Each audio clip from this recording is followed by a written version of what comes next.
안녕하세요, 이원철입니다. 이번 주는 관계 형성과 관계 기술에 대해서 공부하겠습니다. 그래서 두 주에 걸쳐서 이제 일반적인 관계 형성과 관계 기술은 강의 계획서에 나온 데일 카네기의 인간관계를 중심으로서 공부하고자 하며, 오늘은 그러한 일반적인 관계 형성과 관계 기술을 공부하기에 앞서서 좀 과학적인, 다시 말해서 학습적인 관계 형성과 관계 기술을 공부하겠습니다. 그래서 우리가 중간고사를 안 보기 때문에 원래 이게 1주로 편성되어 있는데 제가 2주에 걸쳐서 강의를 준비하고자 합니다.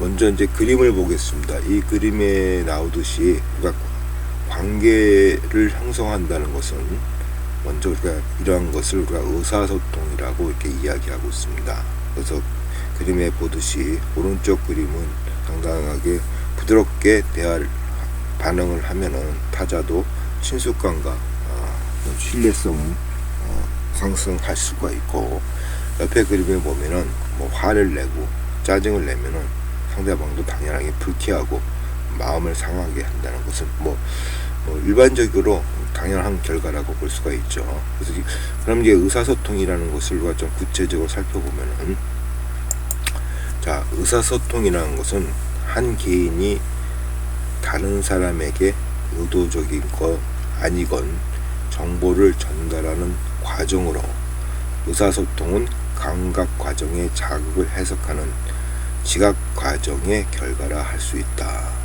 그러므로 각 개인의 독특한 인성과 삶의 경험으로 인해 다양한 감정을 갖는다. 자, 그 상대방과의 관계를 맺으면서 우리가 의사소통을 하는데, 이 의사소통은 나의 눈에 보이는 감각이죠. 그 다음에 상대방이 이야기하는 청각을 저는 지각하면서 어떠한 의사소통의 결과물을 갖고 있는 거죠. 그래서 그 결과물을 가지고서 우리는 상대방한테 또 그 나름대로의 반응을 하는 거죠. 근데 이 결과를 우리가 보통 감정이라고 이야기하고 있습니다. 그래서 대인 감정에서 배웠듯이 대인에 대해서 어떠한 감정을 갖고 있느냐에 따라서 상대방과의 의사소통은 다르게 벌어질 수가 있죠. 아까처럼 불쾌한 감정을 갖고 있으면은 불쾌한 반응을 할 것이고, 유쾌한 감정을 갖고 있으면 부드러운 반응을 하는 것으로 우리는 이해할 수가 있겠습니다. 그래서 의사소통이라는 것은 상대방과의 어떠한 인터랙션을 통해서 어떤 감정을 갖게 되는 것이다, 이렇게 보시면 되겠습니다. 그래서 우리가 의사소통을 하면서 보통 우리가 학습적인 그 인간관계에서는 보통 우리가 상대방하고 이야기할 때 저 사람이 어떠한 세계를 갖고 있고 어떠한 환경을 갖고 있고, 우리는 그런 것을 다 무시하고 그냥 일반적으로 얘기하죠. 그게 바로 이제 일반적인 인간관계론이고, 학습적인 인간관계론에서는 먼저 그 사람을 이해를 해라.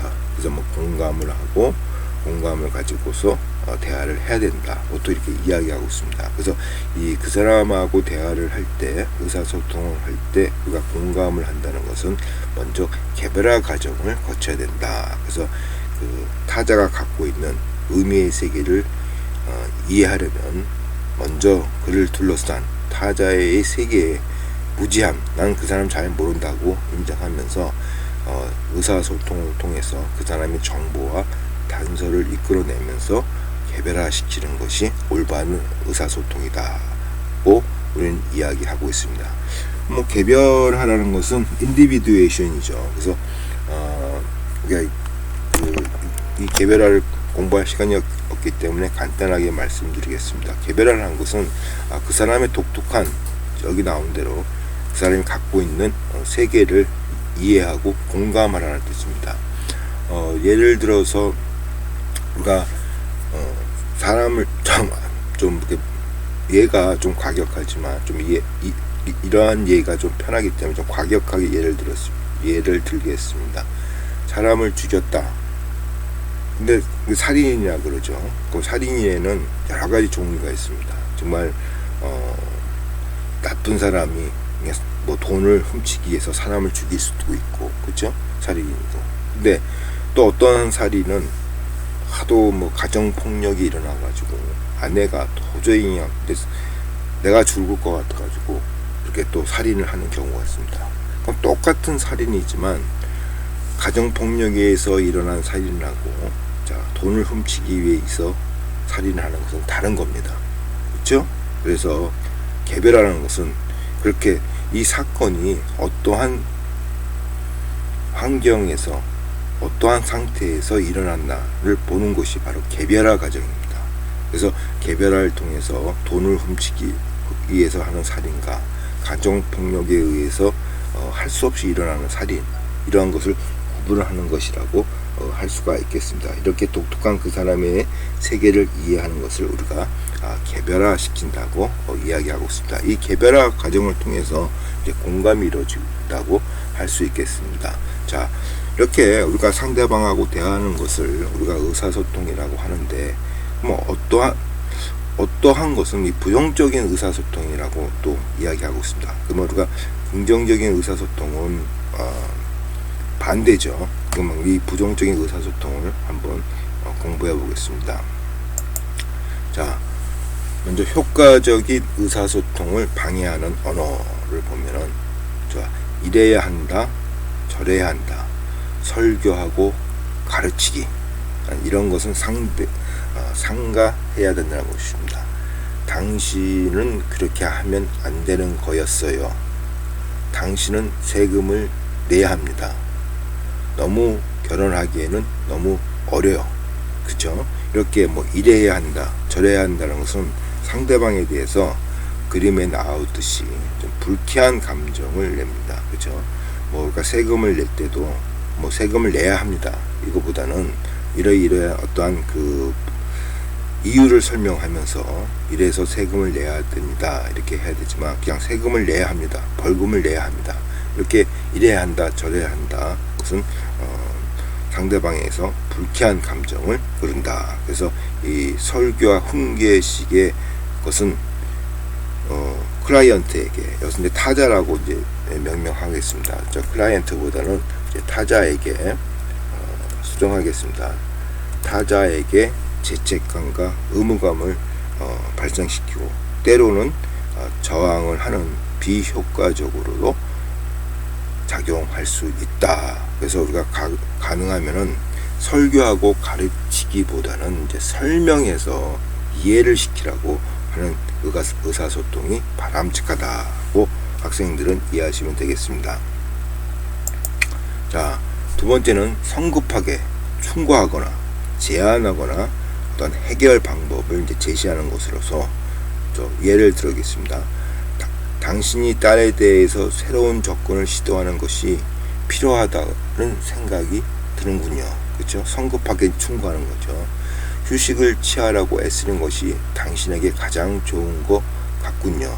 뭐 제안하거나 당신은 문제를 해결할 책임이 있다는 것을 기억하세요.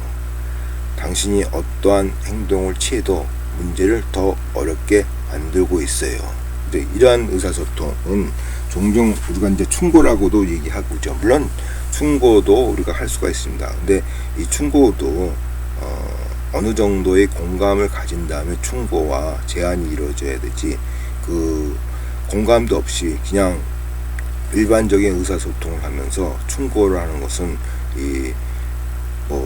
중요한 원조 수단일 수도 있지만 공감이 없는 충고와 설고는 아까 위에서 보듯이 저항이라는, 그냥 반항이라는 그런 불쾌한 의사소통의 결과도 가져올 수 있다고 우리가 볼 수가 있습니다. 그래서 우리는 때때로 비논리적이지만 자신의 행동을 이어받을 때 자유라는, 왜 그러냐? 자유라는 가치를 방어하려는 본능을 갖고 있기 때문이다.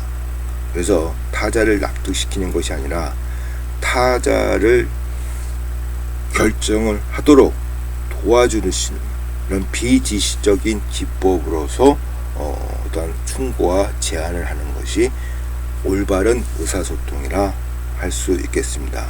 자, 비지시적 기법은 우리가 그 인본주의 하면서 그 사람 이름이 누구죠? 저 지금 잘 기억이 안 나는데, 이제 제가 지금 새벽에 이걸 녹화하기 때문에 조금 이 지적 머리 회전이 좀 지연돼서 생각이 안 나는데, 하여튼 그 인본주의 생각이 안 납니다. 그 비지시적 기법을 공부했죠. 그래서 이렇게 내가 뭐 공감이 없는 상태에서, 이제 학생들은 이제 공감이라는 것은 뭐 타자의 그 개별화를 이해하라는 것을 우리가 볼 수 있는데, 일반적인 인간관계에 있어서 이런 그 공감 관계는 뭐 많은 시간이 흐르면서, 그죠? 많은 그 상대방과 의사소통을 하면서 오랜 동안의 어떤 우정을 겪은 다음에 이렇게 그런 상태를 우리가 뭐 공감된 상태라고 뭐 이야기할 수가 있겠습니다. 서로 이해를 하고 있으니까 오래된 우정 관계가 이제 된 거죠.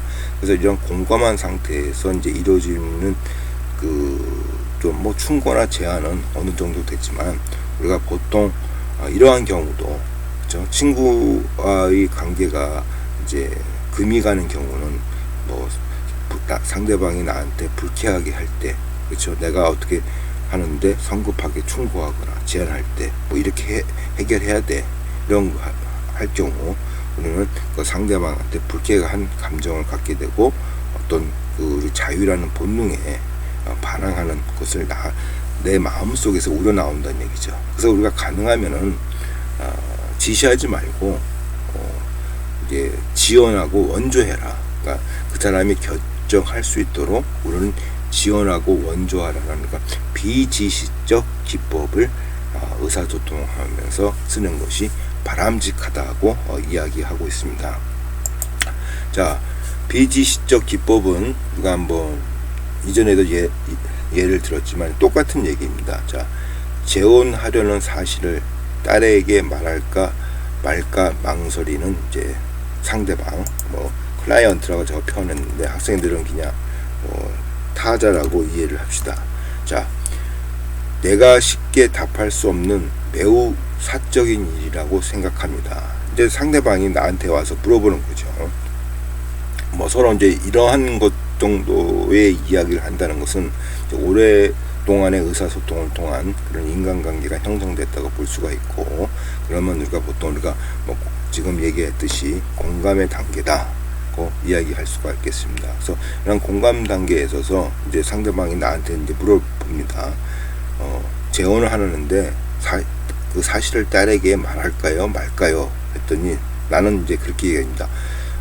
내가 쉽게 답할 수 없는 매우 사적인 일이라고 생각합니다. 그러나 나는 당신이 답을 찾을 수 있도록, 그죠? 말할까요 말할까요, 답을 둘 중 하나죠. 답을 찾을 수 있도록 도움이 되는 무엇이든지 할 것입니다. 그러니까 보통 이렇게 물어봤을 때 우리는 뭐, 왜 나는 이렇게 생각하니까 말하는 게 좋겠어, 그죠? 이게 지시적 기법이죠. 그러니까 그렇게 하지 말란 얘기예요. 비지시적 기법으로. 그러면 또 상대방이 얘기했습니다. 모르겠어요, 선생님이 좀 답해 주세요. 그러면 이제 그러니까 그래도 지시하지 말고 비지시적 기법으로서 접근하라는 얘기죠. 자, 당신이 만약 스스로 한 일이 옳다고 느낀다면, 그것이 옳은 일이라면은 딸에게 이야기하고, 옳지 않은 일이면 딸에게 말씀하지 마세요 하고, 나는 비지시적 기법으로서 의사소통을 하는 거죠. 이 얘기가. 그래서 당신이 만약 스스로 한 일이 옳다고 느낀다면 딸에게 뭐라고 말할까 걱정하지 않겠어요. 왜냐하면 옳으니까요. 맞아요, 정말 그래요. 이렇게 상대방이 결정을 할 수 있도록 우리는 원조와 지원을 하는, 정보를 제공하는 이런 비지시적인 기법으로서 의사소통을 하는 것이 올바른 의사소통이라고 할 수 있겠습니다. 자, 그 다음에 이제 뭐 이건 뭐 비판 혹은 비난하기, 그렇죠? 이건 뭐 여러분들이 뭐 학습적인 관계 형성을 안 가져도 이렇게 남한테 비판하고 비난받는 것은 상당히 불쾌한 감정이죠. 어찌되었든. 그래서 그렇게 하는 것은 잘못된 것이야. 가출한 것은 정말 내가 잘못한 것이야. 비판하고 비난하기죠. 그래서 우리가 보통 비판을 하게 되면은 역으로 공격을 상대방의 의사소통을 한다. 그래서 여러분들이 이 비판과 비난을 또 뭐 가족 관계에 있어서 부자 간에 또 부녀 간에 또한 이러한 서로 이야기하면서 아버지는 당연하게 비판할 수도 있고 비난할 수도 있죠. 이제 그러한 경우 이것이 어떠한 내가 잘못한 것을 가지고 뉘우치면서 어떤 새로운 인간관계가 형성되면 다행인데, 보통 이게 비판하고 비난을 한다는 것은 상대방한테 자녀에게 아버지로서 당연하게 이야기한 것이 불쾌한 감정을 가질 수 있는 그런 가능성이 상당히 높죠. 그래서 우리가 이 비판과 비난하기도 가급적인 삼가하는 것이 좋다. 근데 안 할 수는 없죠. 우리가 인간관계 하면서 안 할 수는 없지만, 우회적인 비판과 비난을 어떻게 할 것인가, 이것이 말로 나의 의사소통에 필요한 기술이라고 할 수 있겠습니다. 그래서 여러분들도 비판과 비난할 때는 우리가 보통 부드럽게, 그렇죠? 그래서 그러니까 공감을 하면서, 아까도 얘기했지만 이해와 설명을 제시하면서 어떠한 비판과 비난이 이루어져야 상대방의 불쾌한 감정을 자아시키는 것을 예방할 수 있다. 그래서 원래 제가 이 대면 수업에서는 이러한 것을 하나 시연을 해보고자 했지만, 지금 이렇게 코로나 사태로 인해서 비대면 수업이 이러기 때문에 말로서 여러분들이 이해를 하기를 바라겠습니다. 자, 두 번째는 분석, 진단, 독단적인 해석. 자, 예를 한번 또 보겠습니다. 당신은 남편에 대해서 화가 났기 때문에 그런 식으로 행동하고 있습니다. 자, 분석한 거죠. 당신은 오늘 정말 적개심에 차 보이는군요. 진단이고 자기 나름대로 독단적인 해석이죠. 근데 이 독단적인 해석이 어떨 때는 유익할 수도 있습니다. 그러나 이런 상대방의 그에서 성급한 분석과 진단은 자신이 노출되는 느낌을 갖게 됨으로써 상대방이 어떤 나의 것을 노출되는 느낌을 갖게 되면서 화를 내면서 반박할 수 있다. 그래서 우리가 아이들한테 너 이래서 이렇게 했지? 그러면 아이들은 막 화를 내죠. 왜냐면 나는 감추려고 그랬는데 벌써 나는 이게 들켰으니까.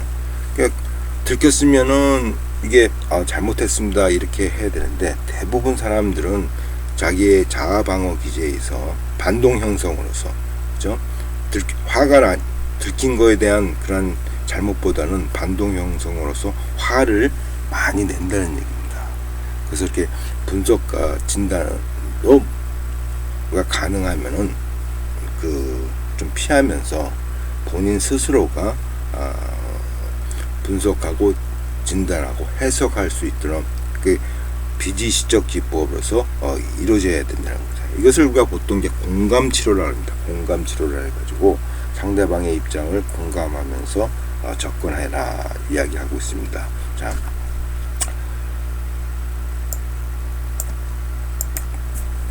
판단하기에 대해서 좀 우리가 보겠습니다. 이게 보통 판단하기를 영어로는 forming judgment, 그래서 인간관계에서 아주 중심에 놓여 있고, 그리고 보통 심판하기 being judgment입니다. 그래서 우리가 판단하기하고 심판하기는 이제 우리나라 단어로서 기로 구분하기는 상당히 좀 어려움이 있습니다. 영어로는 이제 forming judgment, 심판하기를 종종 being judgment 이렇게 이제 혼동하고 있습니다. 그래서 우리가 보통 수집된 자료와 비판적 사고의 근거에서 심판은 하지만, 그죠?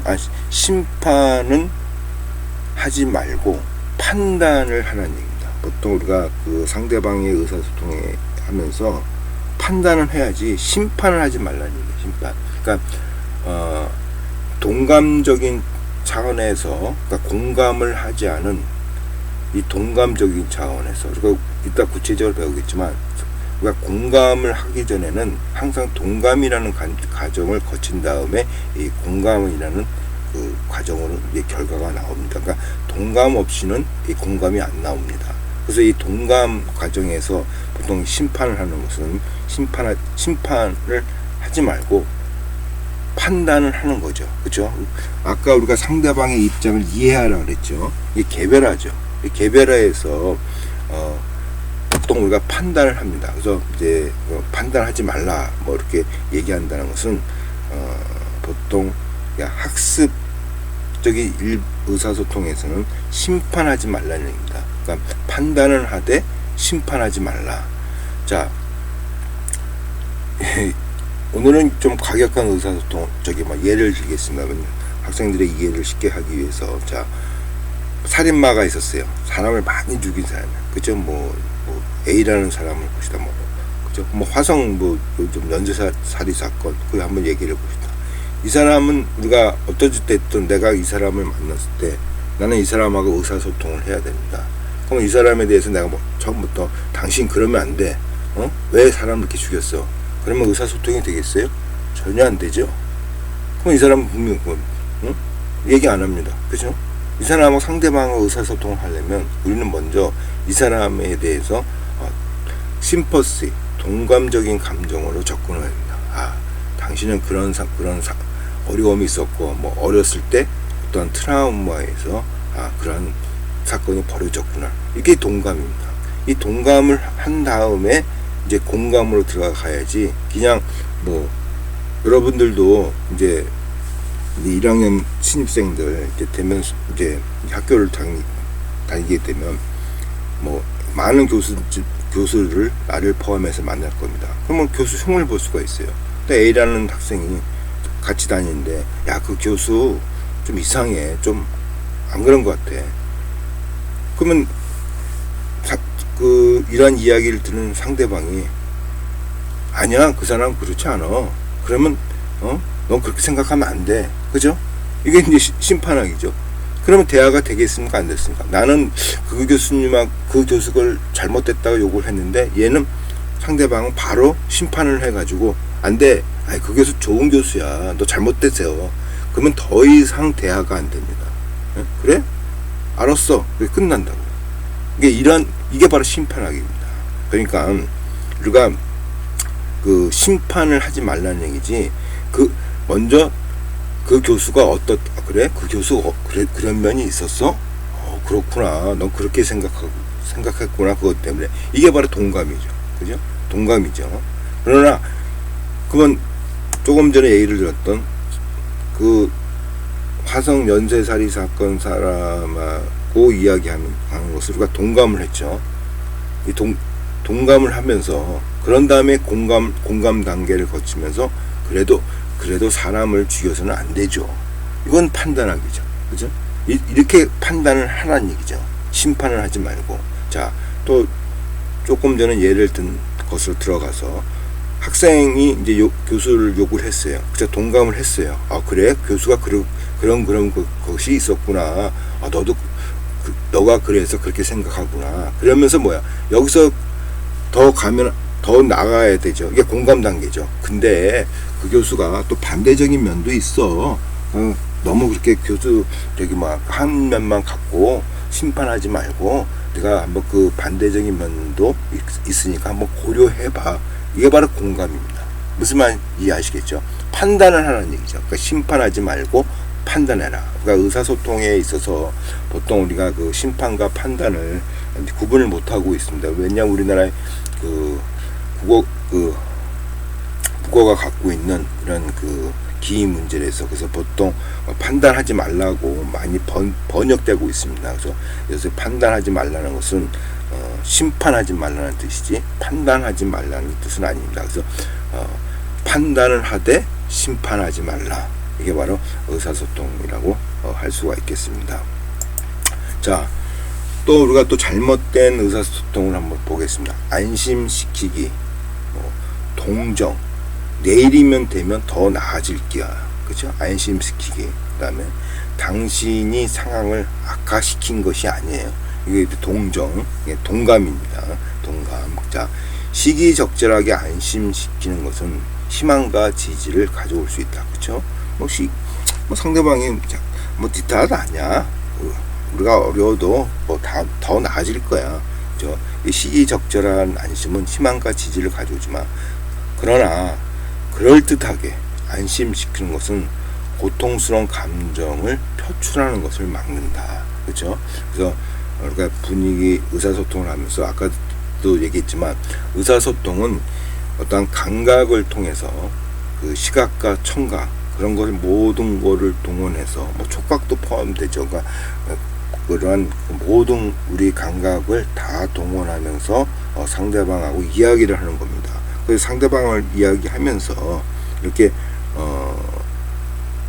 성급한 안심시키는 것은 상대방이 갖고 있는 그 감정을 우리가 읽을 수 있는 데 있어서 어떤 감정을 못 읽고, 감정을 못 읽으니까 모래알 같은 의사소통이 이루어지면서 그냥 의사소통이 뭐랄까 단순하게 심층적으로 들어가지 못하고 단순하게 이야기하면서 뭐 친구나 그런 관계에 있어서 이 사람하고 선이 걷게 되는 그러한 이제 결과를 가져올 수가 있겠습니다. 그래서 성급한 당연히 안심시키기하고 뭐 동정은 당연히 필요한 거죠. 근데 이제 우리가 보통 성급하게 안심시켜 가지고 그 사람이 갖고 있는 감정을 이해할 수 있는 것을 못하게 되는 그런 것을 좀 피해야 된다는 식으로 우리가 해석하기 때문에 제가 이렇게 제시했다고 학생들을 이해하시면 되겠습니다.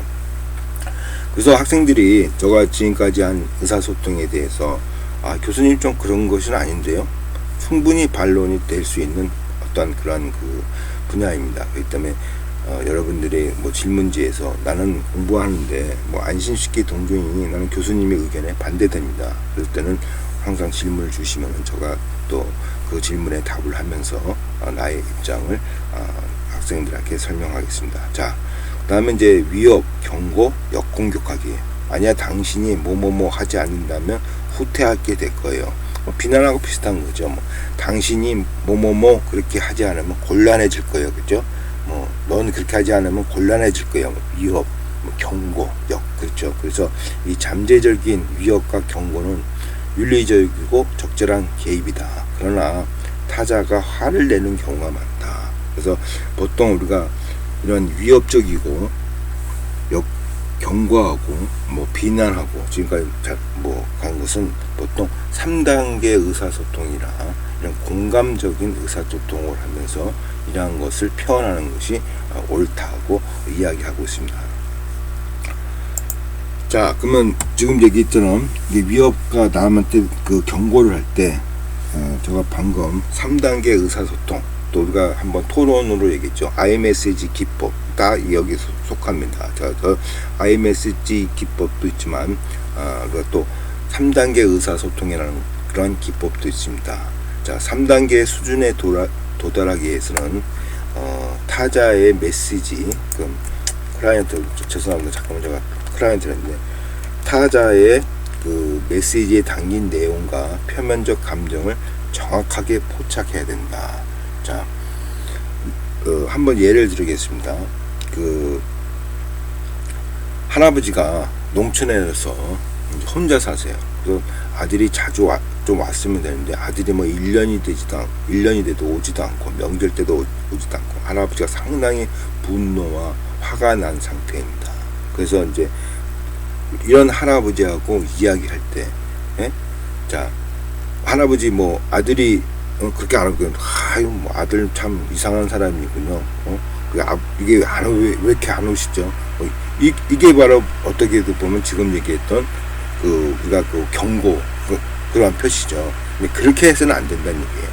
그래서 자, 우리가 할아버지가 많이 화가 난 상태에서 의사소통할 때 먼저 할아버지의 감정을 저희가 아까도 얘기했죠. 동감, 할아버지의 감정을 읽어야 된다.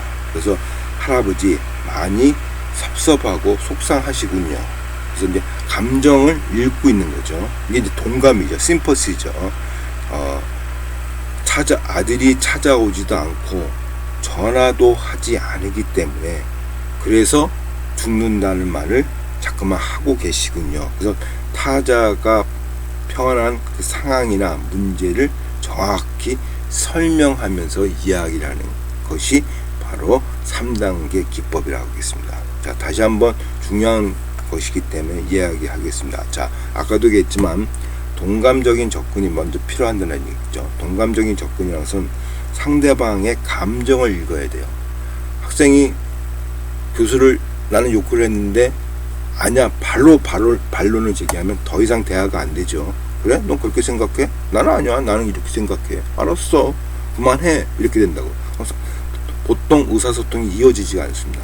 우리가 보통 의사소통을 하기 위해서는 어떻든 동감이 이루어져야 됩니다. 동감이 이루어져야 된다는 것은 타자의 감정을 읽어야 된다는 얘기입니다. 그래서 할아버지 많이 섭섭하고 속상하시군요. 감정을 먼저 읽고 그 다음에 뭐 때문에 아들이 찾아오지도 않고 전화도 하지 않기 때문에 지금은 그래서 그렇게 이야기를 하고 있군요. 이렇게 타자의 편이나 문제를 정확히 설명해야 됩니다. 자, 그래 너 교수님이 그래서 많이 섭섭하고 네가 좀 기분이 나빴구나. 뭐 질문하는 과정에서 질문하는 과정을 했는데 교수님이 면박을 주었기 때문에 그래서 너가 그렇게 얘기하는 것 같아. 근데 그 교수님이 또 안 그런 면도 많이 있어. 그러니까 네가 좀 이해를 해봐. 자, 이렇게 의사소통을 하는 얘기입니다.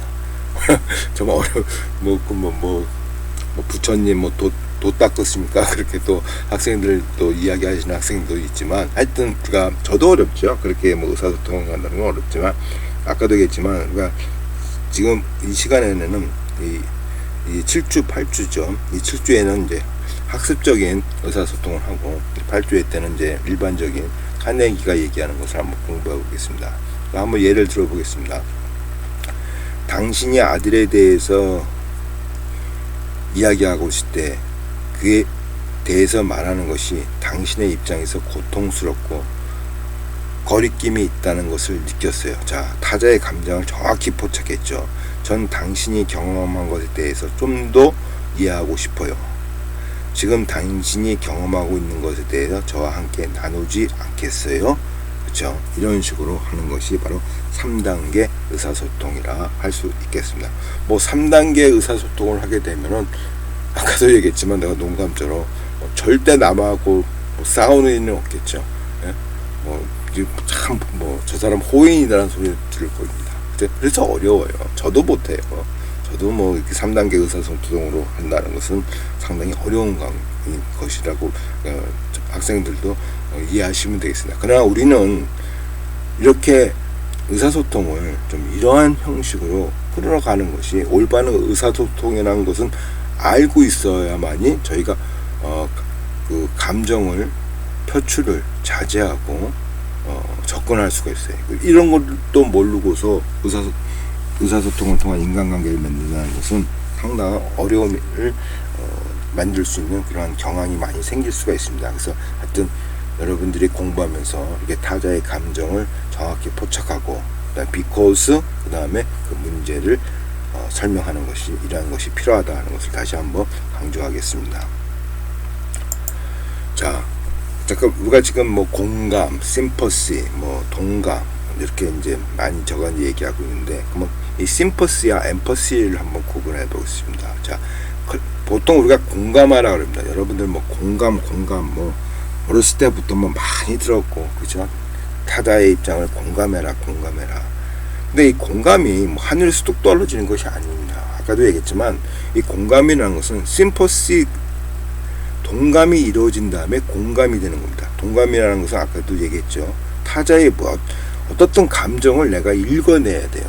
이 동감입니다. 네? 이 동감입니다. 그래서 이 동감 후에 타자의 감정을 읽어내지 후에 바로 동감이 이루어진 다음에 동의죠. 서로 감정을 공동으로 가졌다. 감정을 교류했다. 그래서 동감이라고 합니다. 그런 다음에 엠퍼시, 공감 단계로 이제 넘어가는 겁니다. 그래서 우리가 처음부터 아까도 얘기했지만 교수 막 야, 그 교수 웃겨. 근데 아니 엄마 그 교수 왜 웃겨? 이렇게 되면 의사소통이 안 된다고 제가 계속 반복하고 있죠. 그러니까 친구가 교수를 욕하는 그 감정을 읽어내야 하고 그 다음에 대화가 돼야 됩니다. 감정을 읽어내지 않으면은 대화가 안 되는 거죠. 이게 바로 심퍼시죠. 이 감정을 읽어내는 거, 지각 과정을 통해서 그 사람의 감정을 읽어내는 것이 우리가 여러분들 쭉 학습하고 있고 앞으로 학습하겠지만 여성이 남성보다 감정을 잘 읽죠. 상대방이 이야기하고 있는 그 뉘앙스가 갖고 있는 그런 기표와 기의를, 그러니까 기표에 가진 그 기의의 뜻을 여성이 잘 읽고 남성들은 여성에 비해서 그 읽는 속도가 늦죠. 그래서 여성들이 이 동감과 공감이 남성보다 많이 앞선다고 일반적으로 이야기하고 있습니다. 자, 이것은 우리가 이제 여러분들 이제 공부하면은 뭐 대상관계 이론을 통해서 왜 여성이 타자의 입장을 잘 공감하고, 그러니까 여성이 심퍼시가 높으니까 슬플 때는 어떻게 돼요? 바로 이제 그 감정 표출이 있고, 우리는 좀 더디죠, 남성들은. 그러니까 이해를 못하는 거죠. 왜 울어? 뭐 그런 식으로 얘기하는 거죠. 그래서 하여튼 이런 것을 보면서 이게 공감이라는 것은, 엠퍼시라는 것은 심퍼시라는 동감의 결과로서 나온다를 학생들이 명심하면 좋겠습니다. 자, 클라이트, 또 잠깐만 제가 클라이언트라고 표현했는데, 자, 타자의 감정, 특히 숨겨진 감정에 대응하여 언어로 표현하는 훈련이다. 공감이요. 자, 그 사람이 무엇을 하든 상관없어요. 이제 그렇게 얘기했어요. 그 사람이 무엇을 하든 상관없어요. 자, 내가 당신의 입장이라도 나도 그렇게 할 것 같아요. 그죠? 이게 이렇게 얘기할 때, 근데 뭐 어떤 사람이 있었는데 그 사람이 뭐 무엇을 하든 나는 상관없어요. 근데 우리가 보통 내가 당신 입장이라면 나도 그렇게 할 것 같아요. 이때는 심퍼시예요. 자, 그 다음에 엠퍼시, 공감이 뭐냐? 이제 이러한 심퍼시 과정을 거친 후에, 자, 제 생각에, 아까도 설명을 한다죠. 항상 3단계 기법이죠. 제 생각에 당신은 뭐뭐뭐 하기 때문에 그렇게 행동하는 것 같아요.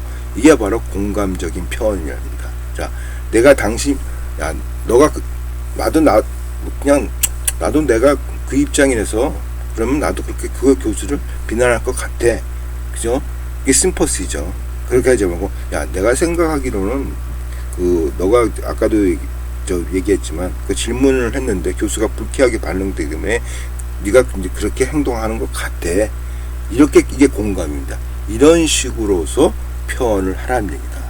그래서 이게 누가 의사소통을 하면서 뭐 사람들과 대화하는 게 뭐 교수님 뭐 학습이 필요합니까? 이렇게 이제 질문을 가지는 학생도 있겠지만, 이렇게 공부를 하다 보면 이래서 이 학습된 인간관계가 필요하다는 걸 느끼실 겁니다. 그래서 보통 우리가 이 일반적인 대화할 때 저 사람은 좀 편하게 대화할 수 있는 사람, 편하게 대화할 수 없는 사람, 그것은 이 심퍼시와 엠퍼시 과정이 적절하게 사용할 수 있는 사람이 의사소통이 잘 되는 사람이에요. 그죠? 뭐 심퍼시에 머무르면은 바로바로 반응하고 화내고, 이런 사람들이 심퍼시에 머무르는 사람이고, 보통 우리가 엠퍼시로서, 그러니까 공감으로서, 나도 네가 그렇게 생각하기 때문에 그런 것 같대. 우리가 그렇게 얘기하죠. 그래, 나도 그렇게 생각하니까 나도 네 입장이면 그렇게 생각하겠어. 그래서 웃겨. 그죠? 이렇게 하는 것이 올바른 의사소통이 아니라는 겁니다. 야, 내가 생각하기에는 그것 때문에 네가 그렇게 생각하는 거야. 근데 다른 면도 있어. 그렇게, 이게 엠퍼시입니다. 자, 또 한번 볼게요. 남편이 죽었어요. 그이가 없어 무척 힘듭니다. 이렇게 이제 얘기를 했어요. 그러면, 자, 동정이죠. 이게 동감이죠. 정말 안 됐어요. 어떻게 사겠어요? 이게 동감이에요. 자, 정말 슬프게 들립니다. 어떻게 지내십니까? 이게 공감입니다.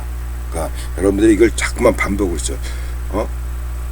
이렇게 얘기할 때는 동감, 이럴 때는 공감. 그래서 학생들은 좀 더 이 동감과 공감을 구별하는 대화를 얻고 싶으면은 이제 공감 치료라는 그런 대화 기법 책이 있습니다. 그 책을 한번 구입하셔서 자꾸만 읽어보면서 이런 동감에 대한 의사소통, 공감에 대한 의사소통을 학생들이 학습하기를 바라겠습니다. 자, 그 다음에 또 우리가 많이 언급된 iMessage, 그렇죠? 우리가 이건 토론으로 냈죠. 또 제가 또 iMessage에 대해서 학생들 배움이 없이 토론을 했기 때문에 제가 PPT 자료를 또 올렸고 또 가지신 분도 있고, 자, 그래서 iMessage는 뭐 이제 여러분들이 좀 더 이해하실 거로 이해하겠습니다. 너 형편없구나.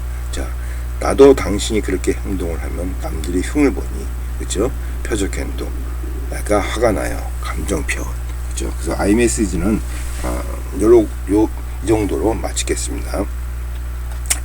자, 우리가 보통 대인관계에 있어서 또 하나 가져야 할 것은 우리가 이제 이 강점 관점이라는 게 있습니다. 그래서 강점 관점이다. 그래서 강점 관점이라고 할 때 우리가 보통 IM쌤을 이야기를 들고 있습니다. 자, IM쌤이라는 영화는 이제 보신 분도 있지만, 자, 이제 못 보신 분을 위해서 간단하게 설명했다. 지적 장애를 가진 아버지예요. 근데 딸이 있었어요. 물론 뭐 엄마는 이제 없죠. 뭐 이혼을 했는지 저도 기억이 잘 안 나는데, 하여튼 근데 지적 장애를 가졌으니까 그 법원에서 넌 키울 수 없다. 이 지적 장애를 가진 사람이 어린아이 5살, 6살 아이를 어떻게 키우냐. 안 된다. 그래서 이제 분리시키고 아이를 이제 보육원에 이제 보내는 그런 영화면서 그런 아이를 되찾는 과정을 영화입니다. 그래서 그게 IM쌤입니다. 근데 자, 우리가 일반적으로 볼 때 이 사람은 지적장애니까 아이를 키울 수 없다는 것이 일반적인 관점입니다. 그래서 판사님들이 너는 지적장애를 가졌는데 아이가 학교를 다니면 수학도 가르쳐야 되고 국어도 가르쳐야 되고 어떻게 가르칠 거냐, 안 된다. 그래서 뭐 어린이집 같은 데 보내서 얘는 남이 키우는 것이 올바르다. 보통 그렇게 일반적으로 판단을 합니다. 이제 근데 의사소통에서 우리가 보통 강점 관점으로 접근합니다. 그래서 강점 관점으로 접근해 가지고 판사의 그 판결을 부당하다고 그 결과를 뒤엎고 다시 아이를 찾는 과정입니다. 이 과정에서 벌어지는 것이 바로 강점 과정입니다. 그 사람의, 그러면 이 변호사가 어떻게 얘기했냐, 쌤의, 우리가 보통 쌤이 지적 장애니까 그 지적 장애를 가지고서 이 사람을 다 본다는 얘기예요. 이게 단점 강점이죠. 그렇죠? 여러분들도 뭐 상대방을 평가할 때 속으로 그 사람이 가진 하나를 가지고 이야기를 많이 해요. 그렇죠? 자, 쌤은 지적 장애니까 쌤은 지적 장애자야, 이렇게 평가를 한다는 얘기예요. 이게 일반적인 거지. 근데 지적 장애는 쌤이 갖고 있는, 만약 10가지라고 봅시다. 그때 하나의 지적 장애가 있을 때 9개를 하나의 지적 장애를 가지고 나머지 9개를 다 평가한다는 얘기입니다. 이래서는 안 된다는 얘기입니다. 9개를 가지고, 이 사람은 지적 장애 하나를 가지고 평가하는 것이 아니라 나머지 이 사람이 갖고 있는 특질, 좋은 점을 가지고 이 사람을 또 평가해야 된다는 겁니다. 이게 바로 강점 관점입니다. 그래서 우리가 보통 상대방하고 의사소통을 할 때 그 사람이 갖고 있는 단점, 그러니까 나의 단점은 못 보고 타자의 단점은 크게 보인다. 내로남불이다. 이런 것을 얘기하듯이 보통 일반적인 어떻게 보면 본능적이라고도 할 수가 있겠습니다. 그래서 보통 그런 것을 내로남불이라는 것을 하지 말고 그 사람이 갖고 있는 자질이 뭐냐, 그렇죠? 그걸 자꾸만 찾으라는 얘기예요. 쟤는 좀 우리가 이제 같이 이제 학생들, 신입생들 이제 모이면은 3, 4주 되면서 특히 이제 지금 좀 안타깝지만 이번 신입생들이 좀 안타깝습니다. 보통 MT를 가게 되면 벌써 평가가 다 돼요.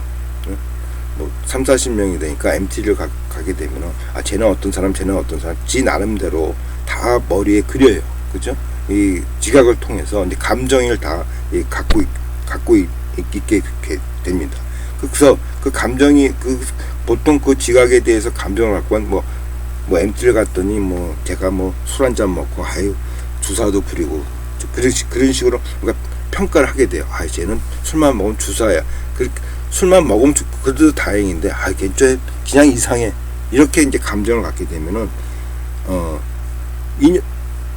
쭉 대학 다닐 동안 그 감정이 계속 진행되죠. 이게 이제 낙인 이론이죠. 계속 라벨을 붙이면은 낙인 이런 식으로 돼서 계속 지속적인 그 감정이 가면서 원만한 의사소통이 안 되는 거를 우리가 많이 볼 수가 있습니다. 그래서 그렇게 사람을 평가하지만 걔가 주사를 했는데 걔는 술 먹으면 사람 실수도 하고 나머지 그 사람이 좋은 점을 자꾸만 보라는 얘기예요.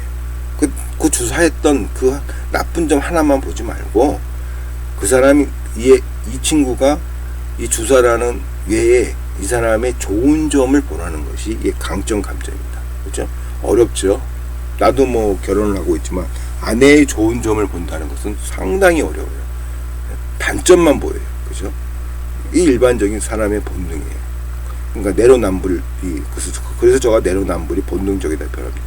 그러니까 잠깐만 상대방의 좋은 점을 보면은 우리가 그 원만한 의사소통이 되는데 자꾸만 나쁜 점만 가지고서 상대방을 자꾸만 평가하고 그 평가에 대해서 자꾸만 의사소통을 하니까 상대방이 불쾌하게 느끼는 거예요. 그래서 상대방이 갖고 있는 좋은 점을 자꾸만 찾으면서 의사소통을 해라. 이게 바로 강점 감정이고, 그러면 이 강점 감정에서 그래서 타자와 상대방이 갖고 있는 구별되는 특성이 무엇인가? 잠깐만 찾는 거예요. 강점을 찾는 거예요. 그렇죠? 그 다음에 이제 이 강점 관점에서 이제 중요한 것은 뭐냐면 셈에서 지적 장애를 가진 사람이에요.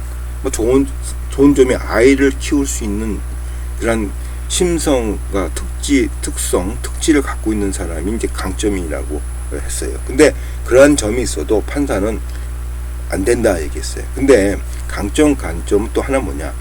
이 사람 타자가를 지지하는 자원이 무엇이냐까지도 보는 것이 강점 관점입니다. 이 사람을 지지하는 자원이 무엇인가? 그래서 샘은 아까도 얘기했지만 혼자서는 아이를 키울 수가 없다. 근데 뭐 수학을 가르친다. 샘의 입장에서 수학 못 가르치죠. 그러나 대학생들이 아르바이트로 자원봉사 와가지고 가르칠 수가 있다는 얘기예요. 그럼 이게 이 사람이 지지하는 자원은 바로 자원봉사 툴이 있었다. 여기까지 포함시키는 것이 바로 강점 관점입니다. 그죠? 그래서 이렇게 쌤은 나는 못 가르치지만 바로 자원봉사라는 그 자원봉사자가 나를 지지하고 나한테 정보와 또한 자원을 제공한다. 여기서 나는 아이한테 나는 못 가르치지만 그 자원봉사자가 가르칠 수가 있다. 그래서 나는 키울 수 있다. 그래서 강점관점은 이렇게 사회 환경까지 어떠한 소셜 네트워크까지도 확대하는 그러한 것을 갖고 있다고 학생들을 이해하시면 되겠습니다. 시간이 없으니까 좀 서두르겠습니다. 그래서 뭐 요것들은 강점 관점으로 이제 대하는 방법입니다. 당신은 어떤 능력과 재능을 가지고 있습니까? 우리가 의사소통에서 갑자기 너는 어떠한 능력과 재능을 갖고 있어? 그죠? 이렇게 얘기하지 않죠. 만약에 나한테 갑자기 학생들이 교수님은 그 능력과 재능을 뭐죠? 그러면 저 사람이 내가 재능이 있고 능력이 있다고 평가하구나 이렇게 생각하죠. 그렇죠? 나는 감각을 통해서 나는 그렇게 이해를 하죠. 그러니까 이런 식으로 자꾸만 대화를 하라는 얘기다. 그래서 지금까지 살아오는 동안 누가 당신에게 가장 많은 지지를 해주었습니까? 사람들이 당신의 재능과 능력에 대해서 당신을 칭찬할 때 그들이 주로 무엇을 언급하던가요? 이게 바로 강점 관점의 의사소통을 할 수 있겠습니다. 자, 방금 물을 다친 소녀가 울고 있을 때, 자, 우리가 강점 감정을 얘기했어요. 아프지만 넌 참을 수 있어. 넌 뭐 용감한 아이니까. 이 강점 감정이죠. 그죠? 근데 강점 감정도 근데 조심할 때가 있다는 얘기입니다. 강점 감정이 일반적으로 이루어질 때는 오히려 아이들의 그 감정을 표출을 억제할 수 있는 위험 요소도 내포돼 있다. 그 강점 감정이 잘못하면 뭐예요? 아양 떨기죠. 아우 넌 그런 면에서 엄청 잘해, 그죠? 이게 보면 그냥 허풍이죠. 예? 그렇게 이제 보일 수가 있다는 얘기예요. 그걸 조심하라는 뜻입니다. 그래서 강점 찾기는 타자의 관계가 어느 정도 맺은 후에 적용을 하는 것이 바람직하다. 그러니까 이렇게 뭐 강점이 있는 것이 다 좋은 것이 아니라 이렇게 그 허풍으로 또 연결될 수 있다는 것을 그 학생들이 이해하시고 지금처럼 좀 조심해서 강점 감정을 사용하다는 것이 필요한 것을 또 이해하시면 되겠습니다. 자, 또 하나는 뭐냐면 뭐 전부터도 얘기했죠. 우리가 의사소통에서 또 하나 필요한 것은 있는 그대로 인정하여라. 그렇죠? 그래서 우리가 제가 또 얘기한 것을 알고 있습니다. 그래서 융의 아니마와 아니무스를 두면서 자, 부부싸움은 상대방과 싸우는 것이 아니라 나의 아니마와 나의 아니무스와 싸우는 것이다. 기억하셔야 돼요. 그래서 상대방의 의사소통을 할 때 또 하나 필요한 것이 뭐냐면 있는 그대로 인정하라는 겁니다. 있는 그대로 인정을 하지 않으니까 자꾸만 그 상대방의 행동을 교정하려고 그럽니다. 그죠? 그 교정을 하려고 그러니까 비난도 해야 되고 비판도 해야 되고 심판도 해야 되고, 그죠? 교정을 해야 심판이 있어야 교정을 하죠. 나는 이렇게 생각하니까 이렇게 해. 그렇죠? 그러니까 그렇게 하지 말라는 얘기죠. 가능하면 누가 있는 그대로 인정하고 의사소통을 하라는 얘기죠. 그래서 있는 그대로 의사소통을 해라.